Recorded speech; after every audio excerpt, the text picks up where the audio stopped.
Walang yato mga DD shit. Patatalsikin na daw ang Pangulong Bongbong Marcos! Pasok!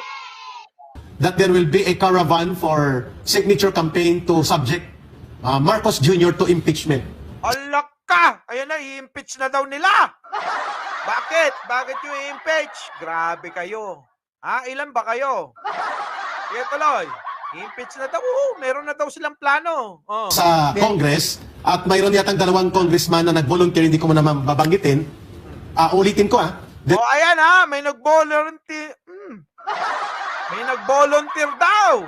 2 kongresista. Oo, para umpisahan na daw yung impeachment ni Pangulong Bongbong Marcos ayon sa mga nananaginip na kalbong ito. Oh, sige, tuloy. Sige na. Oh, sige, pasok.